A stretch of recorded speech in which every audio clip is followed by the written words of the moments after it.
your All start at success, 6 buddy. p.m. Eastern on FS1. Micah Parsons looking to get paid, but hold on. Says Cowboys safety Malik Hooker, who joined Keyshawn Johnson. What team does Malik Hooker He play plays for the Cowboys. Okay. For now. I thought this was like in jest. No, it's not. I watched the whole thing. Take a listen. I'm gonna just go ahead and say this now. Micah should be. Micah, he shouldn't be yet. I wouldn't put Micah yet. I feel like we still got a lot to prove. Micah still has a lot to prove. Like he's done a great job his first couple years in the league. Don't get me wrong. He's a fantastic player, but I feel like Micah still has a surface that he don't even know that he can scratch as far as what he's doing. So I would say Micah. I would say Micah's last. CD. I put probably Dak second. I'll put Zach. And then Micah got weight, man. He's still a young dog, man. Okay, reaction. It was wild answer.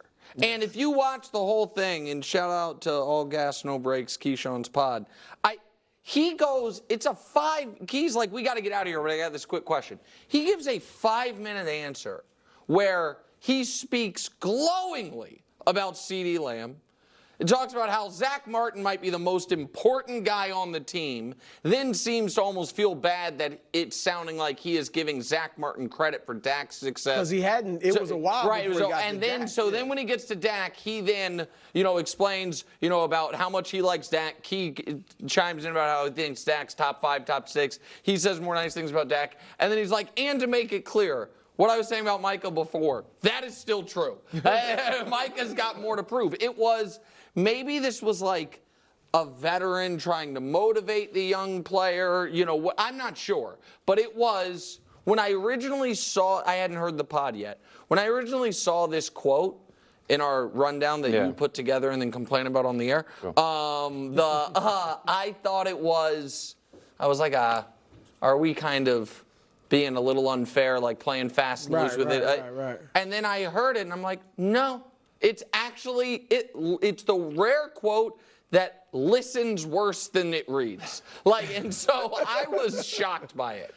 Yeah, look, props to Keyshawn Johnson for getting, what you want to do as an interviewer is get the guy to be completely natural. Yeah. And I think Malik may have forgotten that this was going public. Really, he was just completely honest about this thing with no cares in the world whatsoever as to how Micah or anybody else was going to think about it. And look, in honesty, his order isn't bad. I'm surprised Dak. I think Dak, I would think, would have been first. That's the quarterback. Because initially, Nick, as I'm listening to it, I was like, man, he's actually talked about everybody in detail except Dak. So at first it was like, he really isn't feeling Dak, but then he got to Dak later and did speak glowingly about how smart he is and this and that.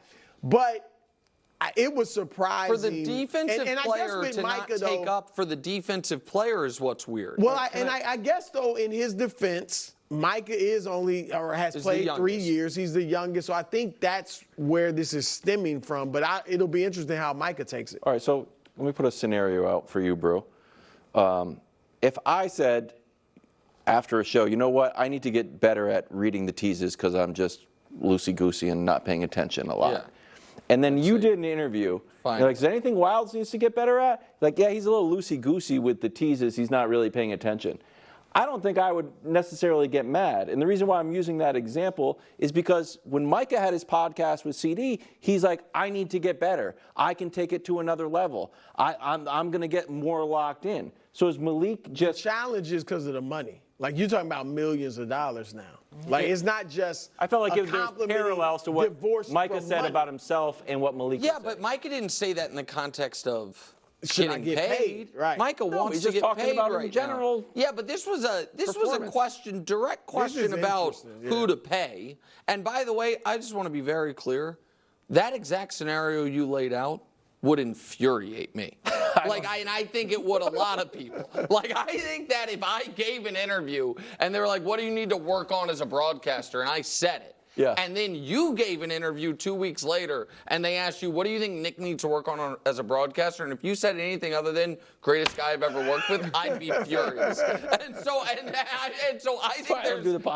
there's a lot of people that can say something about themselves in a moment of honesty or, perceived vulnerability. They don't want to hear someone else, one of their teammates, certainly, and this isn't the scenario here, but certainly someone that Micah's like, hey, Malik, you've been in the league a long time. When are you getting to the next level? Like, what are we talking? That's the other thing. When you're the best player, right? I don't want to hear. You don't want to hear that. Well, I think that's the one thing we don't know is what is his relationship with Micah. Yeah. If he's Micah's big brother and he can really talk to him That's like a totally that, and maybe they've even talked about the contract That's why situation. I let you talk bad about me. But not. If that's the situation, it's fine. But if it's just like, hey, we're teammates, we're cool, whatever. But I don't really get with him off the field. Yeah. Now Micah might be like, It's a weird thing. The Cowboys have a lot of weird headlines sponsored by Ram Trucks. They are built to serve. Aaron Rodgers is back from. We don't know. There's no way to find out. I mean, You said you did some digging. Did you find out? I did some research on a rumor. And Let's just say Egypt. Well, let's just say mud floods were involved. We know he's back and ran some routes with MVS, who's now on the Bills. Wow. Here's MVS. He was hanging out with Aaron Rodgers yesterday out here in L.A. So obviously this is breaking news for much of the NFL audience. Tell us about it. Yeah, I mean, I guess. Me and Aaron have been great friends since I've been in Green Bay. I hit him up, told him I was coming out to L.A. and said, let's run some routes. So we got it in and went out to some high school and ran some routes together. So it was good. It was good. Yeah, so all the New York media can stand down. Aaron Rodgers is back from Egypt. It's not a secret anymore, and he's hanging out with MVS. Okay, so McIntyre's saying Egypt. So yeah, McIntyre's saying Egypt. So maybe that's where he was, but that's different. Any issue with? No, I think people are going to expect me to kill Rodgers for this, but I think it's actually a really good idea. Listen, it's been a long time since Aaron Rodgers won a playoff game. And to be able to spend time with a two-time defending Super Bowl champion, a guy that has played in huge games, made big plays, plays some of his best ball in the biggest games of the year, which has, of course, been a weakness for Aaron, I think he can learn a lot from MVS. And so that, even if you're criticized throughout a year to, stay above the fray, to not blame, a dishonest media or just be like, you know what? I was going to keep my head down and keep playing and then show up my biggest in the conference championship games and Super Bowls that I regularly play in. And so I think that's positive. I would have loved to know, if there were other guys that, could have gotten the heads up from Aaron to join them. Teammates would be great, but I do think he's worked out a lot with Garrett Wilson. And maybe, listen, Garrett might have been in L.A., but Garrett called. I'm sure MVS knows he got to FaceTime Aaron if he's in L.A. because he doesn't have. There's no phone service where he lives. It's so hard. Yep. I think it's a good look. I think it's smart. I think it's good. Good. You can pick his brain. Did our audience pick up the sarcasm? I'm not sure. What sarcasm? We run the sarcasm. What do you? I don't know what. We should have a sarcasm meter on the screen. Just being honest, trying to be fair. My initial instinct was, well, why is he working out with receivers from other teams when he just bailed on mini camp? But then I thought about it, NBA players work out with other guys all the time from other teams. And I actually do sincerely, Nick, like this. Oh. If I'm the Jets, I am encouraged by this, just that he's out there throwing the football to NFL caliber receivers. That shows me, okay, he's back plugged in. I don't like the fact that he missed the mini camp, but he is back and he's plugged in. And I'm fine with it. I think it's actually a good look. Okay. The only thing I'm wondering is where he was. This all feels like the main story is why did you miss minicamp? The story has not gone away. I'm interested in where he was. So, listen, and I don't know that MVS knows, but J-Max says Egypt. I think Craig also said Egypt on the show this morning. And MVS didn't push back on it. Here is what I personally suspect, that if there were a reason, an explanation of what the trip was, that was going to calm the, firestorm surrounding it, we'd have already gotten it. Yeah. And the reason we didn't is because whether it was, another ayahuasca trip, as some people had speculated, Albert Breer seemed to open that door quite wide. And now there's the speculation he was in Egypt. I don't know what it is.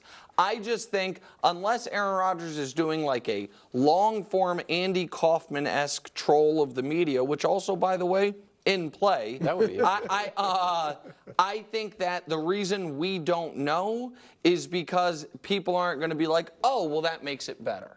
I think what people are going to say is, once again, everyone's allowed to have outside interests, but those outside interests are trumping your responsibility to the team, and it's going to be for something that a lot of us might think is superfluous or not necessary to be done in that specific No, I agree with that. And I think, look, obviously you could have gone, let's say it was Egypt. You could go there another time. But if the Jets were to come out, look, Aaron had this trip planned to Egypt. The talk is that he was helping promote football in Egypt. So if you announce that Aaron, look, he had this trip, Egypt, he really wanted to go, I don't think that comes off that negative. Egypt. Yeah. All right, you're going to a historical place, and maybe you're promoting the game of football overseas. That's not that negative. Right. The problem is if you're going to a historical place to try to research whether it's actually historical or we've all been lied to. That's where it wouldn't be a good I'd like to eliminate the word Tartania from my vocabulary. Yeah. Welcome back to the show. Check in on the AFC West, which the Chiefs have won 8 years in a row. Seems like a long time. Favorites to win yet again. But hold on, says Dusty's friend Daniel Jeremiah. Don't forget about Harbaugh working some magic. Take a listen.